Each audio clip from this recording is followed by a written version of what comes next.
Chers amis, bonjour. Nous continuons l'étude de la paracha de la semaine avec la paracha de Toldot. Et avec l'aide d'Hachem, nous allons étudier 2 points de cette paracha. Dans notre paracha, nous voyons que Yaakov réussit à acheter le droit d'aînesse de son frère Esav contre un plat de lentilles. Ils n'étaient que tous les deux. Donc, aux yeux de tous, qui est l'aîné encore? C'est Esav, mais de droit, à qui appartient le droit d'aînesse? C'est à Yaakov. Donc ça, je demande pourquoi est-ce que Yaakov était intéressé par ce droit d'aînesse.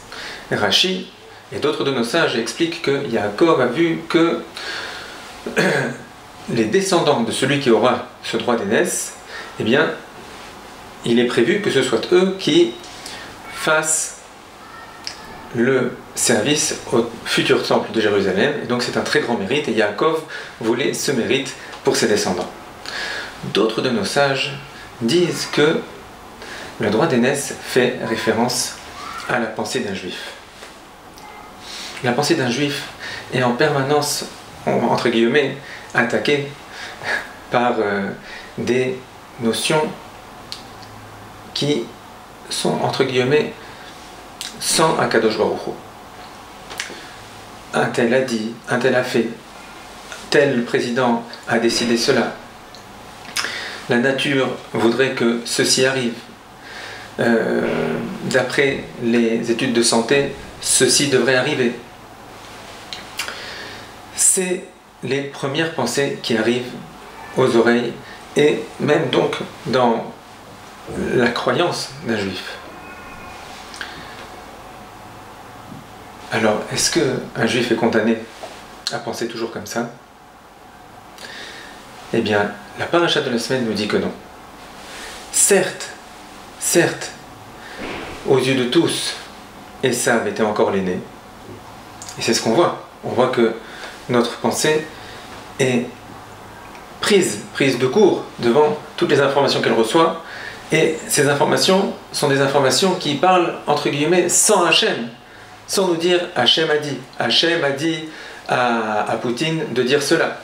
Hachem a dit à Macron de dire cela. Non, on n'entend pas des choses comme ça.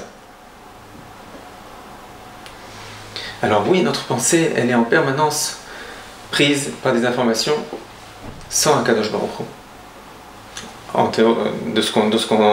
tel qu'on les voit.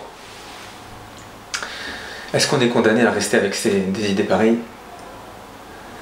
La paracha de la semaine nous dit que non. Pourquoi?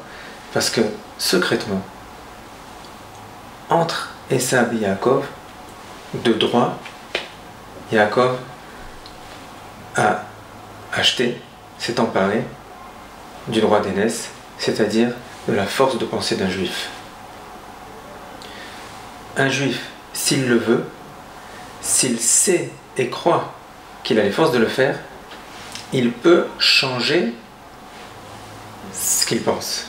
Les pensées qu'il reçoit, il les reçoit telles qu'Esav les envoie, et il peut les transformer en Yaakov, en mettant en permanence Hachem, ce qui est la vérité, en mettant en permanence Hachem dans toutes les informations qu'il reçoit, c'est-à-dire ne pas donner d'existence tellement aux gens, ne pas tellement donner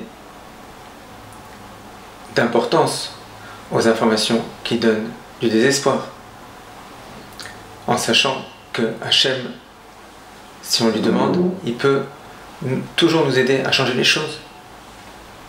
C'est le premier point de la paracha que nous voulions développer. Deuxième point, nous voyons un peu plus tard que lorsque Yaakov vient prendre les bénédictions de son père Yitzhak, il se fait passer pour son frère Esav, et pour cela il met même des peaux de bêtes pour sembler être quelqu'un avec des poils, pour que lorsque son père va le toucher, il va, oui, croire que c'est bien son fils Esav, et il va donner les bénédictions spirituelles et donc matérielles à Yaakov et non pas à Esav. Et de là, nos sages posent aussi une question. Il faut remarquer que des brachot spirituelles, de sainteté, et qui vont amener les brachot matériels, certes, mais qui sont vraiment à l'origine des brachot de sainteté et spirituelles, elles ont été obtenues par la ruse. Est-ce possible? Et la parasha de la semaine, parasha Toldot, nous répond que oui. Et nous encourage même à savoir utiliser ce qu'on appelle une ruse cachère. Un juif dans ce monde est obligé d'apprendre et d'utiliser une ruse cachère. La vérité, mes chers amis, c'est que pour comprendre bien qu'est-ce que c'est la ruse cachère, il faut beaucoup étudier les paroles des tzadikim, beaucoup fréquenter les tzadikim.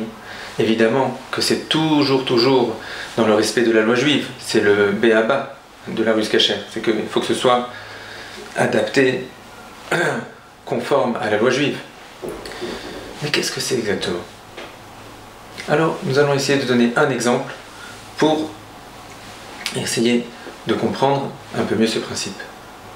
Nos sages nous disent que la journée d'un juif doit être composée de différents moments et que toute la journée, il doit être d'une joie extrêmement grande, sans penser à ses fautes, et à un certain moment où il parle avec Hachem, il doit se souvenir de ses fautes et les décortiquer et demander pardon, et aussi avant d'aller dormir, au moment où il fait le schéma avant d'aller dormir, là aussi c'est un moment où il doit regarder et décortiquer ses fautes et demander pardon à Hachem, un pardon sincère. Donc nos sages nous disent que les moments doivent être bien séparés. Il y a les moments de la journée où on doit avoir une joie extraordinaire et sans penser à nos fautes. Et il doit y avoir ce moment où on parle avec Hachem. Et aussi l'autre moment où, juste avant d'aller dormir, on fait le schéma, où à ce moment-là, on doit penser à nos fautes et demander pardon à Hachem. Et nos sages nous disent que si on fait bien cette division, alors on gagne sur les deux plans. On gagne d'abord que toute la journée, on est plein de joie et on ramasse énormément de mitzvot et de mérites. Et quand viennent les deux moments où on veut demander pardon à Hachem, eh bien, on y arrive. Le cœur s'ouvre, on en arrive même parfois à pleurer devant Hachem pour lui dire pardon, pour lui dire merci de la journée merveilleuse que tu m'as donnée, comment j'ai pu fauter devant toi en faisant ceci, cela. On arrive à lui demander pardon. Et nos sages nous disent que si quelqu'un ne fait pas une division stricte entre ces différents moments, alors il perd sur les deux plans. Ça veut dire que sur toute la journée en permanence, il est moitié-moitié, ni joyeux ni triste. Et donc la journée, il ne ramasse pas tellement autant de mitzvot qu'il pourrait. Et au moment où il devrait demander pardon, il n'y arrive pas particulièrement. Alors mes chers amis, essayons de réfléchir lorsque maintenant quelqu'un est plein de joie au milieu de la journée, en train de ramasser énormément de mitzvot, et que lui vient maintenant une pensée par rapport à une faute, une avéra, qu'il a commise. Alors, à ce moment-là, comme on l'a dit, il doit être fort. Il doit dire, non, c'est pas que, Chas Shalom, je m'en fiche, pas du tout, c'est que je sais que Hachem ne veut pas que je pense à cette avéra maintenant, il veut que j'y pense plus tard, à un autre moment précis. Alors, le Yetzer Hara pourrait lui dire, mais attends, tu sais, c'est très bien de penser aux Averot et de demander pardon, etc.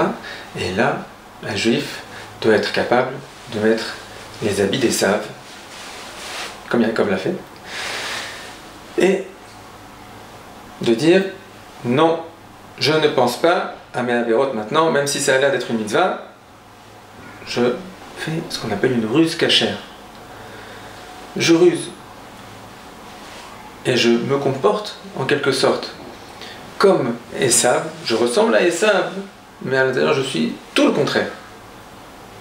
Parce que pourquoi est-ce que je m'endurcis comme ça en disant non, je ne pense pas assez à Averot maintenant, je ne veux pas?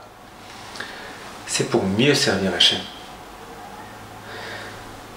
Alors mes chers amis, qu'on ait le mérite de réussir par rapport aux 2 points qu'on a brièvement développés au sujet de la Parashat Toldot.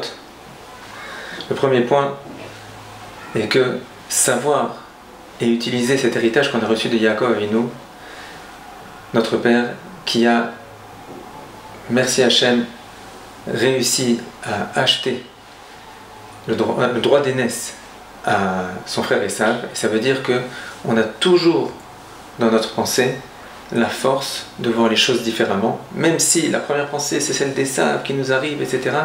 On a toujours la force de voir les choses différemment, avec espoir. Et le deuxième point, c'est que on sache toujours utiliser une ruse cachère pour pouvoir nous aussi recevoir toutes les bénédictions spirituelles et matérielles. Mes chers amis, un très bon Shabbat.